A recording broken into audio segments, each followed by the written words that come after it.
Back again on May 30th for another edition of News to Burst Your Social Bubble from around the web. So there's been various things today that are less political than they were yesterday. Obviously, yesterday was a very politics-heavy edition, lots of Trump news, but today there has been a more varied amount and also geographically varied amount of news. So there have been concerns over COVID-19. There's a new potential variant. Obviously, that comes in the wake of new guidance from Robert F. Kennedy's health ministry, I suppose you'd call it, the HHS, sorry, rather, that says that children and healthy pregnant women don't need a vaccine. There's been some concern of that around the new variant.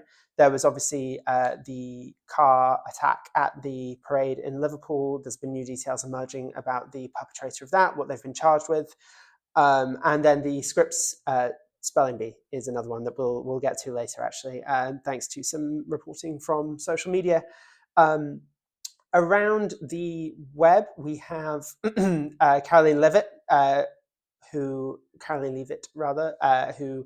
in a press conference accused Jill Biden of being complicit in a cover-up of Joe Biden's mental acuity, asking what she knew and when she knew it. That got a good amount of engagement on Facebook.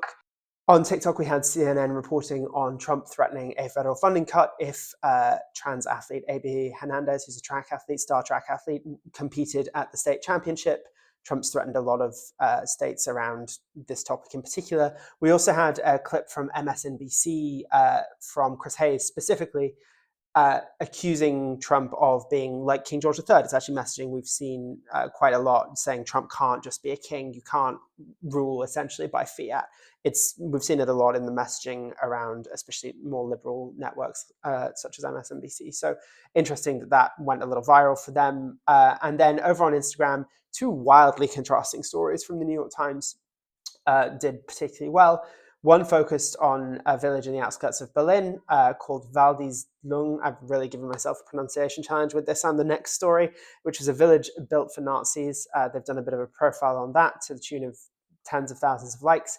And then there is the spelling bee. So Faizan Zaki, who's a 13-year-old from Texas, spelled, and again, here's my spelling challenge, or pronunciation challenge, éclaircissement was the winning word at the Scripps National Spelling Bee. So plenty of attention to that, more than 100,000 engagements. That's your news from around the web today. We'll be back on Monday.